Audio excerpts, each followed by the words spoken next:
자, 교재 406페이지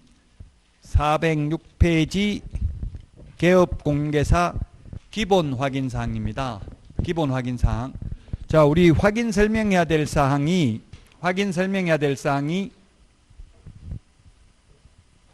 9가지가 있습니다. 기권, 가공, 상태, 환지세 9가지가 있는데 그 부동산을 특정 지을 수 있는 기본적 사항, 소재지, 면적, 지목, 건축 연도 이런 게 있고요. 그 다음에 권리관계, 거래 예정 금액 또는 예정 가액 같은 말입니다. 시세입니다. 그리고 중개보수 산출 내역, 토지 이용 계획, 공법상 이용 제한, 거래 규제, 시설물의 상태, 벽면 및 도배 상태, 환경 조건, 입지 조건, 취득 관련 조세의 종류 및 세율 9가지를 확인 설명해야 됩니다. 자, 그 중에서 먼저 406페이지 기본 확인사항입니다. 중개사물의 표시사항이 되겠는데 동그라미 기역 소재지입니다. 소재지. 소재지는 토지대장, 임야대장을 통해서 확인하고, 그래서 시험에 소재지가 이런 게 과거에 8회 때 15회 시험에 이런 게 출제된 적이 있습니다. 15회가 아니고 8회네요. 죄송합니다. 서울특별시 8회 때 서울특별시 중구 명동의 식으로 지번 설정 단위지역까지 구체적으로 설명하였다. X죠. 명동까지만 하면 안 되고 명동 몇 번지입니다까지 해야 됩니다. 지번까지 하는 게 소재지입니다. 소재 플러스 지번이 소재지죠. 그래서 명동이다 이렇게 하면 명동이 다 네 땅이냐 이렇게 나오겠죠. 명동 공시지가도 높잖아요. 그래서 명동이 종로구입니까 중구입니까? 이게 가장 비싼 땅도 종로구 중구에 있고 가장 싼 땅도 싼 집도 종로구 중구에 있어요. 부산도 마찬가지고 대구도 마찬가지고, 대구도 중구가 오래된 거죠. 중구에 최고 비싼 건물도 중구, 최고 오래된 거 설렘화된 집도 중구에 있다고요. 자, 소재지를 받고요. 그 다음에 면적입니다. 면적은 미터법을 써야 됩니다. 제곱미터, 평이 아니라 미터법, 제곱미터를 써야 되고, 토지대장, 임야대장 보고 기재를 하면 되겠습니다. 척관법 평으로 쓰는 게 아닙니다. 407페이지 그 면적 단위 계산하는 거 시험에 딱 한번 과거에 나온 적이 있는데 지금 최근 10년간 나온 적이 없습니다. 1제곱미터는 0.3025평이고 1평은 3.3058제곱미터입니다. 3.3058제곱미터다. 이걸 자꾸 시험에 낸다면 환산하는 건 결국은 평으로 쓰라는 말밖에 안 되잖아요. 평으로 사용하지 말고 제곱미터로 사용해야 됩니다. 그래서 요즘은 이거 최근 10년간 나온 적 없습니다. 면적 환산하는 것. 자, 그 다음에 동그라미 디귿 지목입니다. 지목은 토지대장, 임야대장에는 28개의 지목이 있습니다. 이 중에서 지적도, 임야도에는 부호, 약호로 표시되어 있습니다. 공간정보 구축 및 관리 등에 관한 법률에서 지목이 나올 수 있는데 이게 지번이 나오고요. 그 다음에 지목은 천, 원, 차, 장 이렇게 부호, 약호로 표시가 됩니다. 천은 하천, 원은 유원지, 차는 주차장, 장은 공장용지입니다. 공장용지. 천원, 차장, 요거만 차문자, 이음절 두 번째 부호를 차문자, 두 번째 글자를 부호로 약호로 사용합니다. 나머지는 두문자, 이름절 첫 대가리를 부호로 사용하죠. 천원, 차장 요 네 개만 차문자, 이음절을 부호로 사용합니다.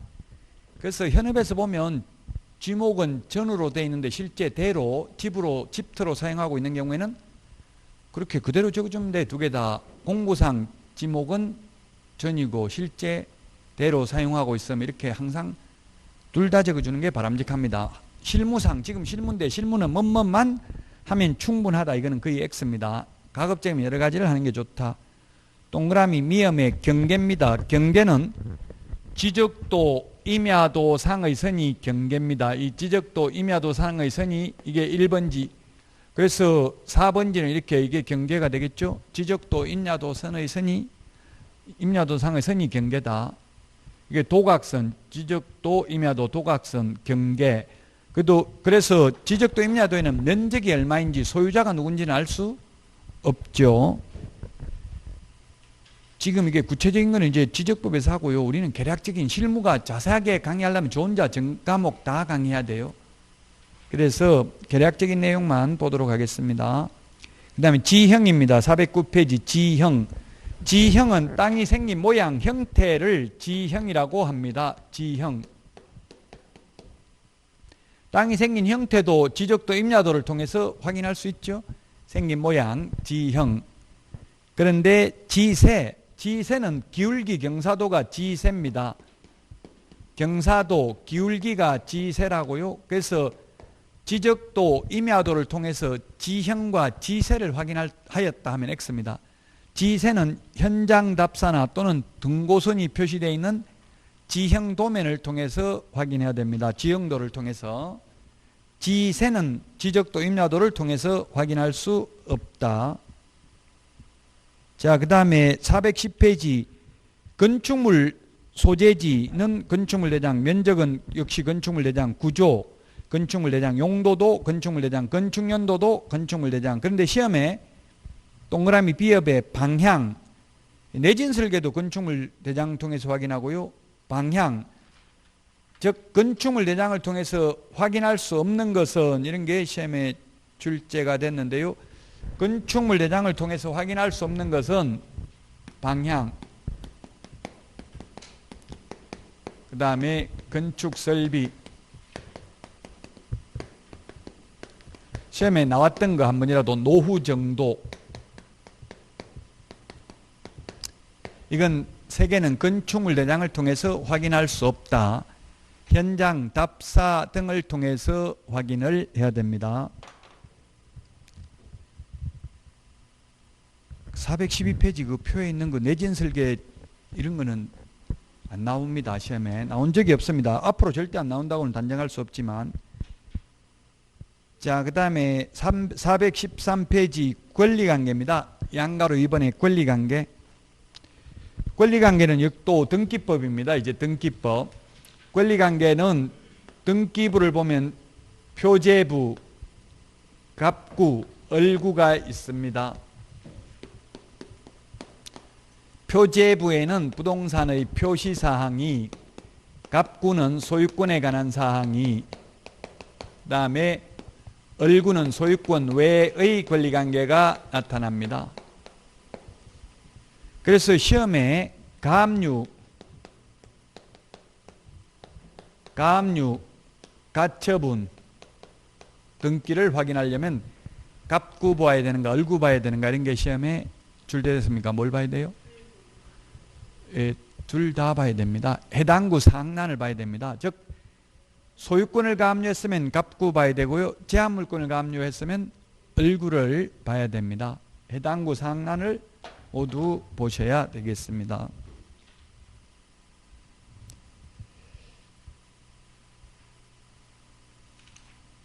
자, 그 다음에 414페이지 양가로 3번 토지이용계획 공법상 이용제한 거래 규제에 관한 사항은 그 중에 동그라미 2번을 보면 동그라미 1번은 도시군 계획시설, 지구단위계획구역, 도시군관리계획은 개업공개사가 직접 확인하고요. 그 다음에 동그라미 2번 건폐율 용적률은 시군조례입니다. 시군조례.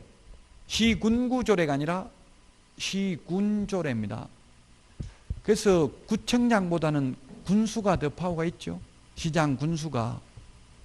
지금 국회의원 뽑고 있지만 국회의원은 사실 파워가 없어요. 의결기관이잖아요. 집행기관이 아니고 사실은 아무런 힘이 없어요. 그러니까 이제 뇌물 받고 이런 것밖에 없어요. 힘이 있다고 하면. 왜냐면 공천권 공천해주고 시장 군수구청장 공천해주고 뇌물 받고 이런 것밖에 없는데 요즘 뇌물 받기도 어렵고요. 돈 없으면 국회의원 하기 힘들어요. 적자라더라고. 월급 뭐 1,000만 원도 안 되는데 1,000만 원 받으면 엄청나게 국민들은 많다고 또 욕하잖아요. 하는 일도 없이. 근데 실제 1,000만 원 받아가지고 경조사비도 안 된대요. 근조 화환 보내는 것도 안 되는데 그 당원들 선거 때 도와준 사람들 해야 되잖아요. 또 연락 오고 이러면은. 그러니까 어쩔 수 없이 뭐 뇌물 받고 이런 경우가 많아요. 돈 없는 사람은. 돈 많은 사람이나 해야 되는 그런 구조더라고요. 또 정의당 같은 거는 국회의원인데도 오히려 당에 돈 내야 돼요. 월급 다 자기가 못 먹어요. 뭐 몇 프로 절반인가 뭐 정확하게는 모르겠는데 얼마를 내놔야 되더라고요. 그건 거의 다 비례대표잖아요. 대부분. 그러니까 물론 비례대표 2번은 안 주는데 그만큼 정직하게 하려면 힘들다는 이야기예요. 국회의원도 하기가. 415페이지입니다. 415페이지.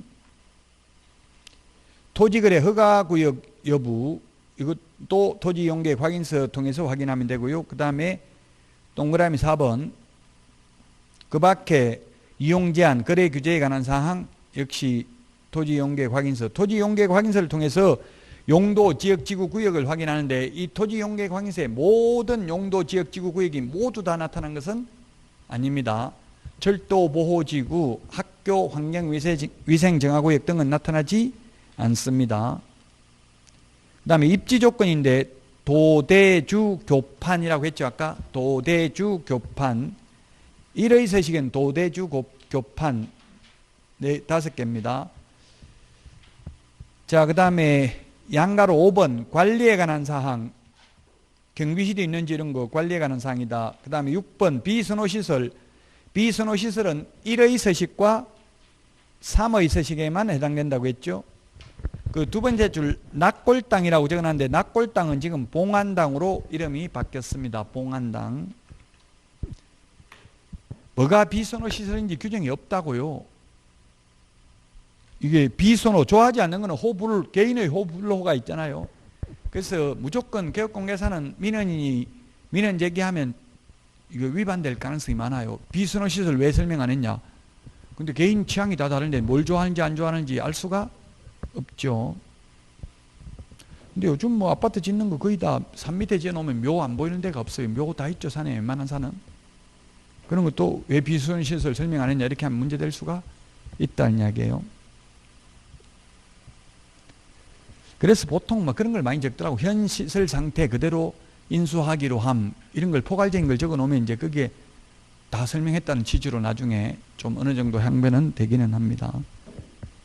다 의뢰인들도 살 때 다 봐놓고 나중에 설명 안 했다 이제 트집 잡는 거에 계약 깨려면 변심하게 되면 그런 게 이제 스트레스가 가장 많아요. 중개업을 하다 보면 이게 가격이 올라가고 내려가고 하면 변심을, 가격이 올라가면 계약금 받은 거 100 물어주더라도 딴 데 파는 게 낫잖아요. 그럼 계약 깨려고 일부러 계약금도 안 떼이고 그냥 깨려고 네가 확인 설명 잘못해서 계약 깨려고 한다. 예를 들면 이런 식으로 말 많이 한다고요. 그렇다고 또 가격 변동이 없으면 아무도 안 사잖아요. 가격이 사는 사람은 앞으로 올라갈 수도 있다고 생각하고 사는 거고 파는 사람은 지금 안 팔면 더 떨어질 수도 있다고 생각하고 파는 거거든요. 가격 변동이 없으면 또 거래가 안 돼요. 또 가격 변동이 심하게 되면 또 깨질 가능성이 많다고. 그러면은 어떻게 되겠어요? 계약금을 좀 더 많이 거는 게 좋을 수도 있겠죠. 계약 깨기 힘들게. 아니면 아예 많이 거는 게 아니라 그냥 계약금 1,000만 원 걸면서도 500만 원 계약금으로 하고 나머지 500만 원 중도금으로 하기로 한다. 이렇게 적으면 돼요. 그럼 중도금 지급됐기면 계약 깰 수가 없다는 이야기입니다. 깨기가 싫으면은, 예를 들면.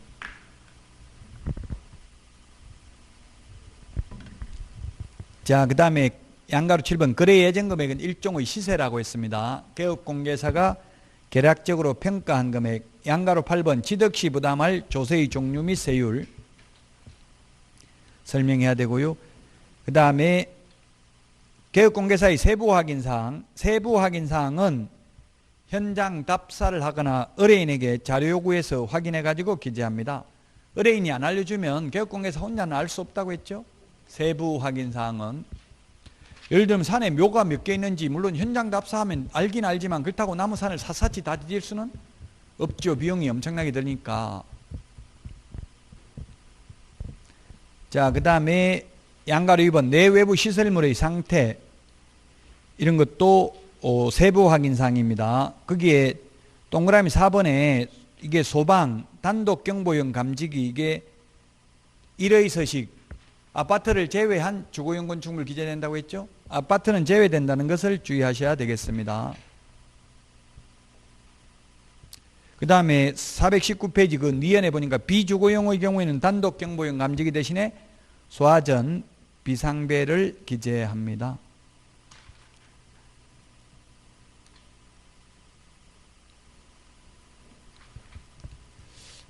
서명 날인 뭐 다 아까 서식 보고 말씀드렸고요. 거기 422페이지 문제를 풀어보도록 하겠습니다. 422페이지 문제를 풀어보도록 하겠습니다. 이의 서식 어렵죠. 지금 이의 서식이잖아요. 서식이 4개가 있다고 했죠. 비주거용 이의 서식에 대해서 옳은 것은 했는데 이의 서식 옳은 것은 자, 기억 단독 경보용 감지기 설치 여부는 세부 확인 사항이다. 세부 확인 사항인 건 맞아요. 근데 2의 서식에는 단독 경보용 감지기 기재하지 않고 1의 서식에 기재한다고 주거용에 2의 서식은 소화전 비상벨을 기재한다고 했잖아요. 이런 식으로 기출문제 나온다고 어렵죠. 29회 때까지 이렇게 나왔는데 30회 때 안 나왔어요. 작년에. 올해 나올 확률이 높다고요. 이건 서식을 안 보면 풀기 힘들어요. 굉장히 어려워요. 사실.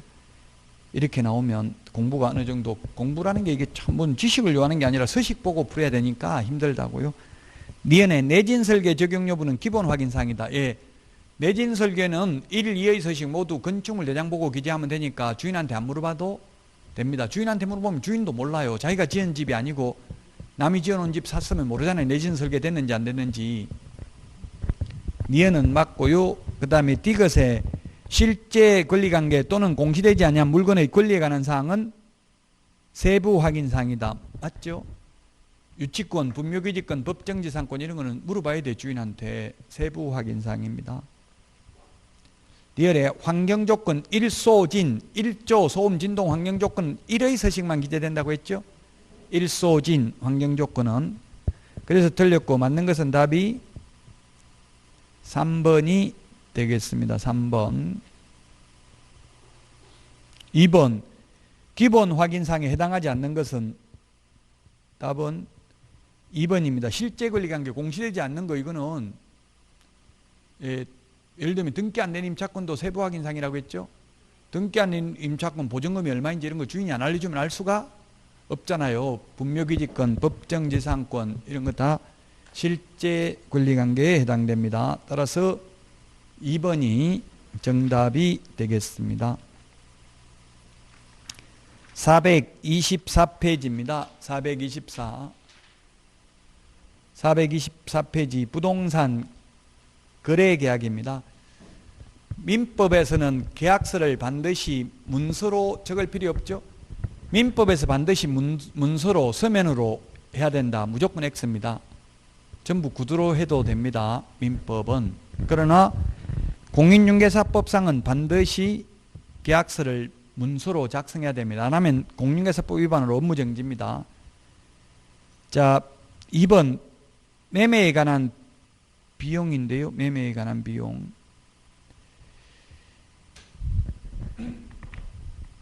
매매에 관한 비용인데 이게 일반적 주의사항 이런 거 시험에 거의 안 나옵니다. 뭐 몇 글자 정정 이런 거 필기도구 연필로 쓴 계약서는 효력이 있다 없다?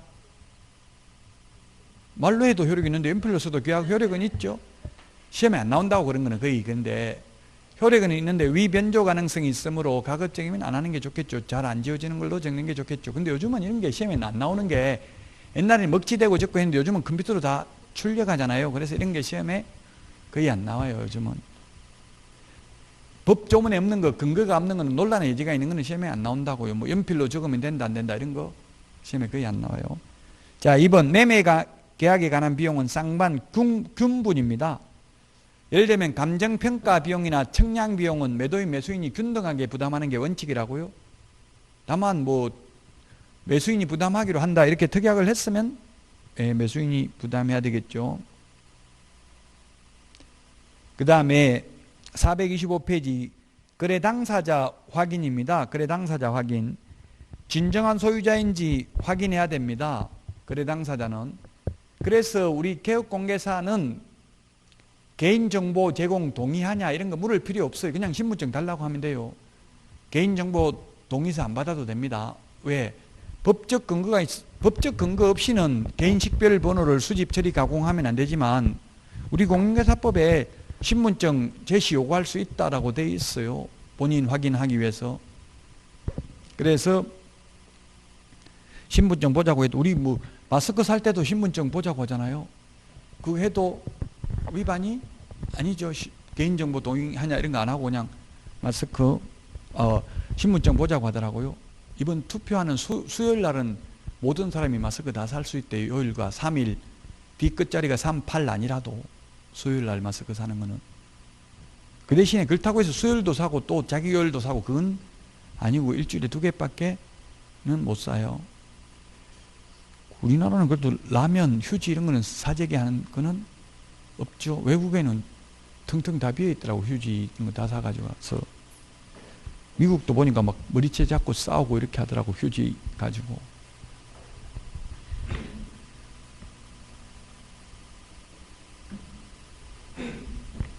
미국은 2만 명이 넘게 지금 뭐 사망한 것 같은데 엄청나게 무서워요. 여러분들도 좀 사회적 거리두기를 당분간 좀 하셔야 됩니다.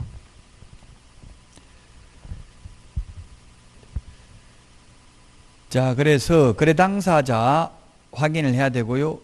전부 다 뭐 이거 거의 신적인 존재가 돼야 돼요. 그 양가로 4번 이런 판례도 있어요.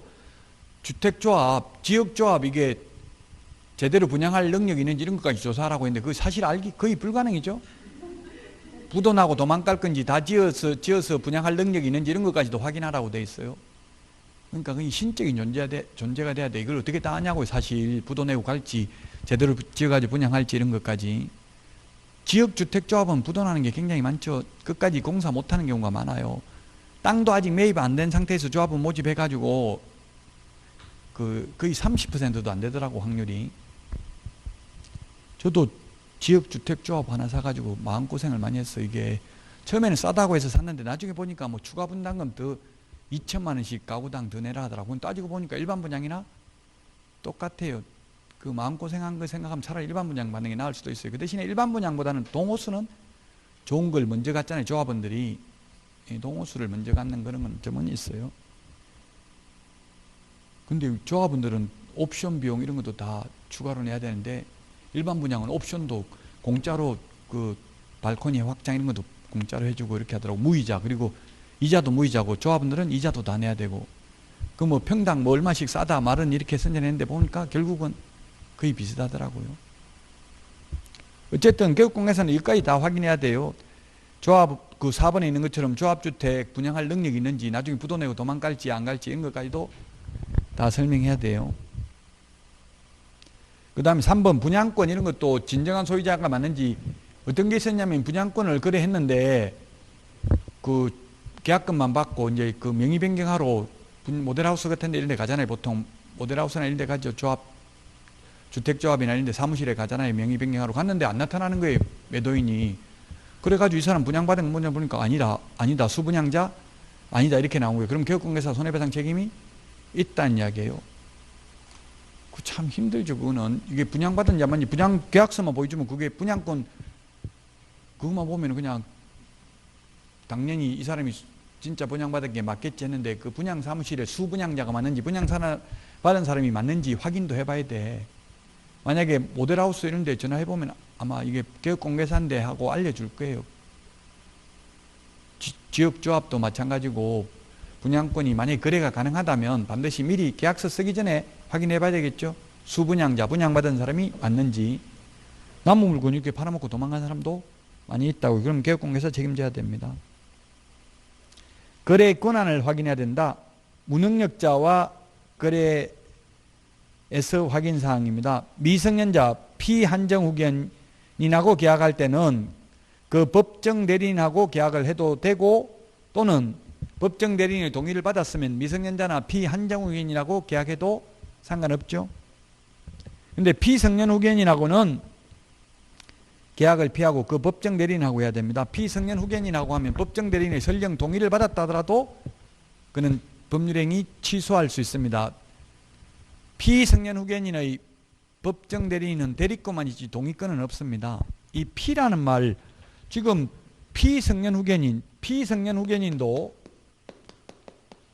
피성년 후견인이 지금 선거권, 피선거권 있다 없다, 선거권, 피선거권. 피선거권은 없고 선거권은 있어요. 이번에 투표는 해도 됩니다. 피선거권이라는 말은 피선거, 선거를 당할 수 있는 권리, 그럼 즉 국회의원 출마할 수 있는 게 피선거권이에요. 선거권은 투표할 수 있는 권리고요. 투표는 할 수 있어요. 피성년 후견인도 이번에 4월 15일 날. 저는 사전투표 했는데 줄 2시간 서가지고 있다 했어요. 엄청나게 사람들 많이 왔더라고요. 왜 그렇게 많이 왔는지. 저는 4월 15일도 강의가 있어요. 그래서 못할지도 몰라서 미리 금요일날 제가 학원 강의하면서 했는데 엄청나게 사람 많이 왔더라고요. 장갑 끼고 뭐 장갑 안 끼니까 들어가지도 못하도록 하도록 소독하고 뭐 그 알코올 소독도 하고 그렇게 마스크 끼고 그렇게 해가지고 들어가서 이제 하면은 다 찍어가지고 그 봉투에다가 등기 우편 봉투에다가 넣어가지고 하면 이제 등기 우편으로 다시 제가 있는 지역 선관위로 보내더라고요. 송부를 하게 되더라고요. 옛날에도 저는 계속 사전투표만 했어요. 옛날에도 4년 전에도 사전투표했고 이제 자꾸 사람들 의식이 높아지니까 요즘 사전투표율이 높아지더라고요. 그래서 그런지 코로나라고 안 올 줄 알았는데 진짜 엄청나게 26%인가 그렇더라고요. 투표율이 지금 현재. 왜냐하면 사전투표는 투표소가 많이 없기 때문에 좀 불편하거든요. 동주민센터 이런 데 가야 되잖아요. 그 투표하는 날은 자기 아파트 단지에 거의 다 있거든요. 웬만한 아파트 단지 큰 데는 다 있죠. 투표 당일 날은.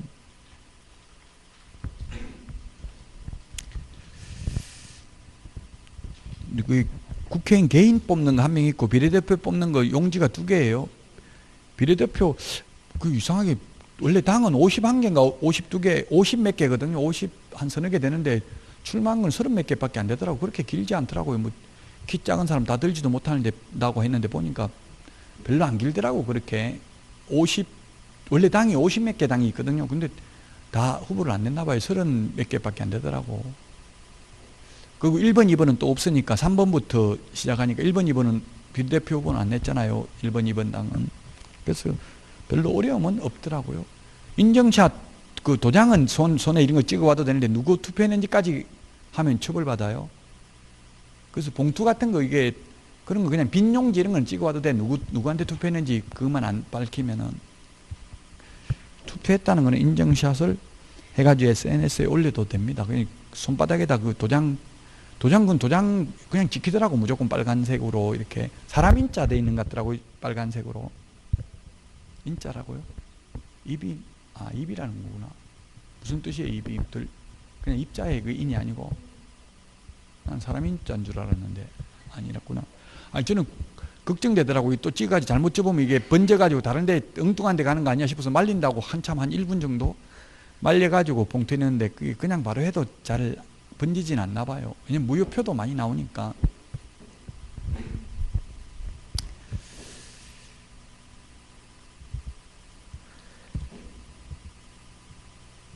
자, 그래서 이게 다시 한 번 말씀드리면 미성년자 피한정 후견인의 경우는 법정 대리인하고 계약해도 되고 그 미성년자하고 또는 피한정 후견인하고 직접 계약해도 된다. 법정 대리인 동의받았으면. 그러나 피성년 후견인은 안 된다. 직접 하는 거는 그 법정 대리인하고 해야 된다.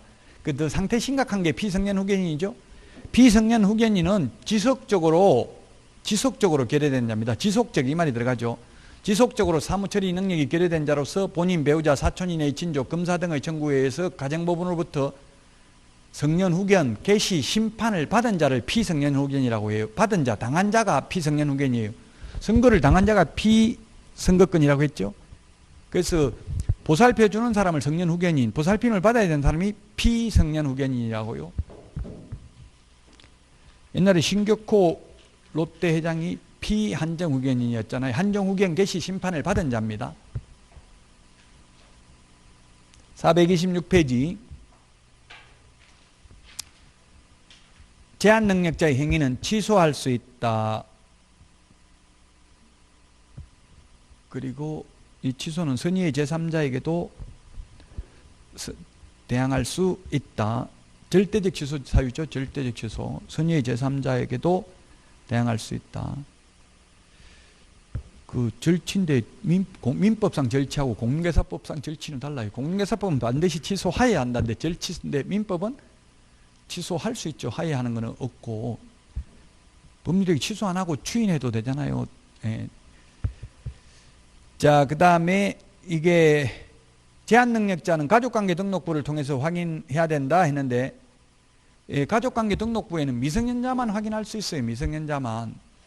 미성년자만 확인할 수 있고 피성년 후견인이나 피한정 후견인은 후견 등기부를 통해서 확인할 수 있어요. 후견 등기부. 미성년자는 가족관계 등록부를 통해서 확인할 수 있고요.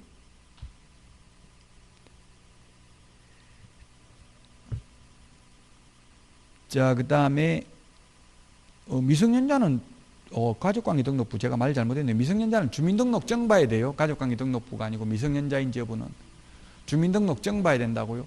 왜냐하면 가족관계 등록부에는 여러 명 가족이 있으면 이게 접니다 하면은 그 사진 얼굴하고 대조를 해봐야 되죠. 그래서 미성년자인지는 주민등록증, 미성년자는 주민등록증이고 피성년 후견인, 피한정 후견인은 후견 등기부를 통해서 확인한다고요. 미성년자 나와요. 예, 17세부터인가 나와요. 예, 17세부터인가 나오죠. 고등학교 한 2학년 정도 되면 나오죠. 그래서 주민등록증 없는 사람도 있죠. 3살, 4살은 없잖아요. 그 주민등록증 없다면 그 자체가 미성년자고요. 또 주민등록증 있는 미성년자도 있어요. 만 19세 되기 전에도 18세, 아마 17세부터 주민등록증 나올 거예요. 정확하게 저도 나이는 잘 모르겠어요. 고등학교 한 2학년 정도 되니까 주민등록증 나오는 것 같더라고요.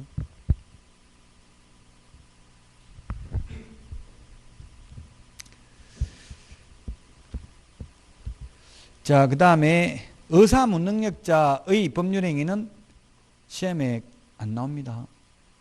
의사무능력자의 법률행위는 무효입니다. 무효. 의사무능력자. 그 권리능력, 의사능력, 행위능력이 있는데 아예 그런 거는 권리능력도 시험에 안 나옵니다. 권리능력은 사람 태어나면 권리능력이 있습니다. 출생을 하면 권리와 의무의 주체가 될 수 있습니다. 권리능력은 사람만 있는 거죠. 사람만. 도룡령은 없습니다. 도룡령은 권리능력도 없고 그 피고 적격도 없습니다. 원고 적격도 없습니다. 왜냐하면 도룡령이 소송 제기했거든요. 천성산 턴을 뚫는데 아파서 못 살겠다 하고 국가를 상대로 손해배상 청구했는데 각하됐어요. 각하. 아예 심사 대상이 되지 않는다. 도룡령은 원고 적격이 없다. 원고가 될 수 없다. 그 가족관계 등록부 밑에다가 후견 등기부 적어 놓으세요. 후견 등기부. 후견 등기부. 옛날에는 가족관계 등록부를 통해서 확인했는데 옛날에 금치산자, 한정치산자일 때는 가족관계 등록부를 통해서 확인했어요. 근데 지금은 후견 등기부를 통해서 확인해야 됩니다. 그러면 만약에 이게 여기 해당되지 않는 걸 입증하려면 어떻게 해야 되냐면 성년 후견 부존재 증명서 발급받아 오라고 하면 됩니다. 그러면 해당 사항 없음 이렇게 해가지고 떼준다고 가정법원에 가면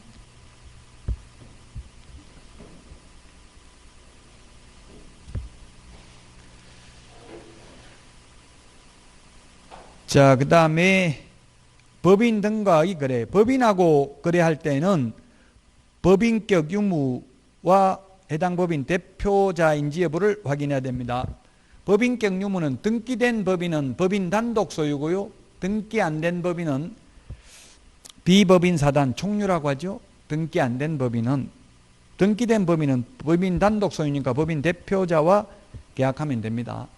실제 저도 현업에서 해보니까 한 20억 넘는 거 거래할 때는 주로 법인들 재산이 한 50억 넘으면 법인 설립해가지고 가족회사 만들어가지고 법인으로 주로 거래를 많이 하더라고요. 그럼 법인세 내니까 세율이 낮죠. 일단 양도소득세보다는.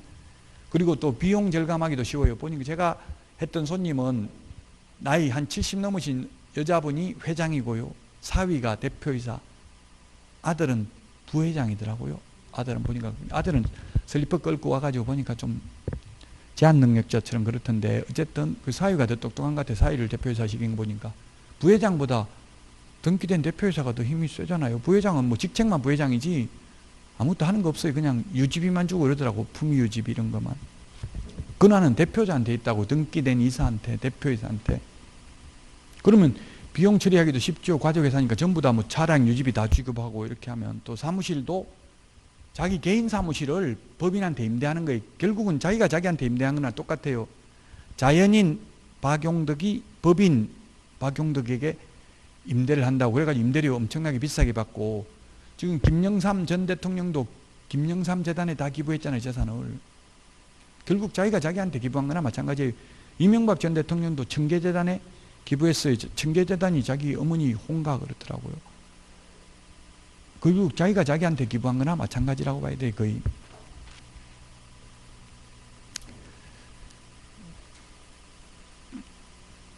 자, 그래서 법인인 경우 법인격 유무, 법인 등기사항 증명서 통해서 확인하면 됩니다. 그 사립학교 뭐 이런 건 시험에 거의 나온 적이 없어요. 학교는 마음대로 처분을 못합니다. 주무관청 허가를 받아야 됩니다. 초중고등학교는 시도교육감, 그 다음에 대학교인 경우는 교육부 장관 허가를 받아야 됩니다. 자, 그 다음에 양가로 3번 공동소유 거래입니다. 공동소유. 예, 공동소유가 있는데 시험에 민법에서는 소유 형태, 소유는 단독 소유, 공동 소유가 있고 공동소유는 공유, 합유, 총유가 있는데 민법에서는 한 문제 나옵니다. 근데 공개사법에는 안 나올 때도 있습니다. 그래서 계략적으로만 보겠습니다. 만약에 이게 A, B, C가 공유라면 A 지분만 처분하려면 다른 공유자 동의받을 필요 없고 공유물 전체를 매각하려면 다른 공유자 동의받아야 됩니다. 합유는 합유 지분만 처분하더라도 다른 합유자 동의를 받아야 됩니다. 총유는 지분이 없기 때문에 사원총회 결의를 거쳐야 됩니다. 아마 청계산, 기획부동산 이런 거 치보면 수많은 사람한테 공유 지분으로 이걸 거래를 하니까 이게 나중에 문제가 되죠. 팔 수가 없죠. 모르는 사람 뭐 수백 명 되는 사람 이거 다 동의받기가 거의 불가능이죠. 현실적으로. 그래서 기획부동산이 뭐 나쁜 건 아닌데 무조건 이렇게 주로 공유 지분으로 거래를 하게 하더라고요. 우리 동네에도 보니까 플랜카드 걸어놨더라고요. 뭐 평당 3천만 원 토지 3천만 원 호수가에 이런 거 적어놨더라고요. 전화해봤어요. 3천만 원이 뭐 몇 평에 도대체 면적이 얼마인데 3천만 원이냐 물어보니까 원하는 대로 해드립니다 이러더라고. 원하는 대로? 그때만 지분 공유 지분으로 돈만큼 3천만 원 이게 뭐 한 얼마인지 모르겠어요. 3천만 원이 100제곱미터인가? 이 정도인지 모르겠어요. 그렇게 그 최고 짧은 최고 이제 3천만 원씩 투자, 3천만 원부터 투자 가능하다는 얘기. 그만큼 공유 지분으로 주겠다는 이야기예요. 면적은 별로 넓지도 않더라고요. 공유 지분이니까 뭐 넓고 좁고 나중에 팔아먹기 굉장히 힘든 거죠. 그래서 단독 필지 없냐? 내가 다 살 테니까 이러니까 10만 평짜리 있습니다 이러더라고요. 네, 그 10만 평 그냥 쪼개가지고 파는 거예요. 사람 수천 명한테 팔게 되겠죠. 그럼 나중에 거의 다시 되팔기는 쉽지 않다고 봐야 돼. 그게 이제 이게 공유 지분입니다. 공유 지분. 지분만 처분하려면 공유 지분은 다른 공유자 동의받을 필요 없어요. 그러니까 그러더라고. 지분은 처분 자유롭게 됩니다. 이러더라고요. 물론 공유 지분은 자유롭게 되는데 누가 살 사람이 없다고 봐야 되겠죠. 지분만 사가지고 뭐 하냐고요, 그게. 자, 그래서 공유, 합유, 총유를 받고요. 그 다음에 양가로 4번 상속 재산의 거래입니다. 상속 재산. 피상속인은 사망하고 아직 상속인 명의로 등기 안 된 상태라면 모든 상속인 동의를 다 받아야 되죠. 시험에 뭐 피상속인의 배우자 동의만 받으면 된다. 장남 동의만, 장남하고 그래야 하면 된다. X입니다. 상속 지분은 직계 비속의 경우 이제 자식들은 딸이든 아들이든 결혼했든 안 했든 똑같죠? 딸도 똑같아요. 저도 뭐 누구 지자체장도 뭐 자기 형수하고 욕하고 싸운 게 엄청 파일이 나돌고 이렇게 해가지고 당선되는데 곤욕을 치르는데 저도 형수하고 욕하고 싸워봤어요. 그 왜 싸우냐면 어머니 제가 모시고 2년 동안 모시고 있는데 형수가 큰형님을 이제 상속 많이 해줬다고 왜 우리는 안 주냐 이러면서 계속 어머니한테 그러니까 어머니 지금 돌아가실 때 다 됐는데 90 넘었는데 아무 힘도 이미 다 지금 상속해진 지 10몇 년도 20년 15년도 넘었는데 어머니가 계속 괴로워하는 거야. 지금 참 어떻게 해야 되냐. 지금 뭐 어떻게 내가 할 수도 없고 이미 큰형님한테 가 있는 걸 지금 다시 달라고 할 수도 없죠. 10년 넘었는데 등기부 취득시효도 다 끝났고 그 제가 형사한테 욕해서 한마디 전하면 가만 안 두겠다. 죽여버리 뭐라고 했는지 모르겠어. 뭐라고 욕했는지 기억도 안 나요. 어쨌든 그거 녹음해가지고 또 어디 파일 유포했으면 저는 완전히 죽일 사람이 될 수도 있겠죠. 그러니까 한번 그렇게 욕하고 나니까 이제 전화 안 오더라고. 어머니가 좀 그래도 편하게 사셨어요. 그러니까 이게 상속이 골치 아파요. 그러니까 법대로 그냥 지분대로 아들이든 딸이든 똑같이 해줬으면 문제 안 되겠죠. 저도 아들 중에 세 번째거든요. 형제가 9명인데 저도 한 푼도 못 받았어요. 그 형님만 못 받은 게 아니고 나는 받았냐 이렇게 이제 욕할 그 명분이 있잖아요. 저도 안 받았으니까. 큰형님이 그러더라고. 난 내가 너 공부시켜줬잖아 이러더라고. 그래서 예, 그럼 그렇게 하세요. 이렇게 할 수밖에 없잖아요. 옛날에 왜냐면 저 혼자 대학 나왔거든. 형제가 9명 중에 시골에서 먹고 살기도 힘든데 중학교 때부터 저는 도시 옛날에 우리 때는 그 고등학교도 없었어요. 시골에. 그러니까 대학 가려면 무조건 밖으로 나가야 돼. 중학교 때부터 나가가지고 저 혼자 대학 나와가지고 형님이 내가 너 다 공부시켰는데 이러더라고. 그래서 그러면 한 푼도 안 받겠다 했어요. 그래서 인감증명 동의서만 다 받아줬어요. 형제간들. 인감증명 다 받아줘야 되죠. 제가 그때만 해도 이제 형제간들한테 다 착하고 이렇게 인정을 받아가지고 해주는데 지금 생각하니까 개중해줬다 싶어요. 그냥 법대로 받았으면 왜냐하면 그 시골에 가니까 시골 사람들이 형님 3억 보상받았다던데 이렇게 너 좀 받았냐 이렇게 자꾸 싸움 붙이더라고요. 그런 소리 자꾸 들으니까 또 와이프가 왜 다 해줬냐 막 이렇게 하고 하니까 괴롭더라고. 저도 못 쓰는 땅이라고 생각했는데 뭐 이게 장례삼 이런 거 짓는다고 산에 갑자기 뭐 군에서 보상받았다 이런 걸 이야기를 하더라고요. 그러니까 어쨌든 여러분들도 뭐 딸이라고 안 받고 이렇게 하지 말고 무조건 법정 지분대로 받는 게 최고 나아요. 법대로 그냥. 그럼 나중에 분쟁 생길 것도 없죠. 보통 옛날에는 그냥 장남한테 몰아주고 이런 게 많았잖아요. 옛날에는. 그래서 상속인 명의로 등기되기 전에는 상속인 전원의 동의를 다 받아야 된다. 자, 그 다음에 428페이지 대리인과의 거래를 할 때는 양가로 6번에 보면 위임장과 임감증명서 대리인의 주민등록증을 통해서 확인할 수 있다라고 했는데 사실은 뭐 민법에서는 대리권은 수권행위만 있으면 되죠. 줄 숫자, 대리권 수권행위만 있으면 됩니다. 수권행위만 있으면 대리의 효력은 발생하는 거지 꼭 임감증명 위임장을 받아야 되는 것은 아니지만 나중에 분쟁의 소지를 방지하기 위해서 실무적으로 받는 게 좋다는 이야기예요. 임감증명하고 위임장을. 인감증명은 또 보면 본인이 발급받았는지 대리인이 발급받았는지 오른쪽 위에 보면 표시되어 있잖아요. 가급적이면 본인이 받은 인감증명이어야 된다 이렇게 말하는 게 좋아요. 특히 만약에 등기 신청할 때 인감증명이 있어야 되잖아요. 매도인 인감증명서 그거는 반드시 본인이 발급받아 오라고 하라고요. 대리인이 받는 거 말고. 그럼 나중에 딴소리 할 수 있거든요. 나는 대리권 준 적이 없다 하면 다툼의 여지가 있으니까. 본인이 뗀 인감증명 가져왔는데 대리권 준 적 없다 이렇게 말하기는 어렵겠죠. 그는 표현 대리는 성립할 겁니다. 자, 그래서 여기까지 계약서고요. 그 429페이지 계약서 기재사항이라고 되어 있는데 그 부동산 매매 계약서 맨 위에 제목에 법정 서식이 아니라고 되어 있죠. X 하십시오. 이게 법에 있는 서식이 아닙니다. 430페이지도 X 하시고 430페이지 그 양가로 1번부터 쉬었다 하겠습니다. 거래계약서 필요적 기재사항부터 쉬었다가 하도록 하겠습니다. 양가로 1번부터. 오늘 내드린 문제 중요합니다. 이거 다 올해 개정된 부분입니다. 오늘 풀어보십시오. 일단 해설 바로 밑에 해놨어요. 예, 쉬었다 하겠습니다.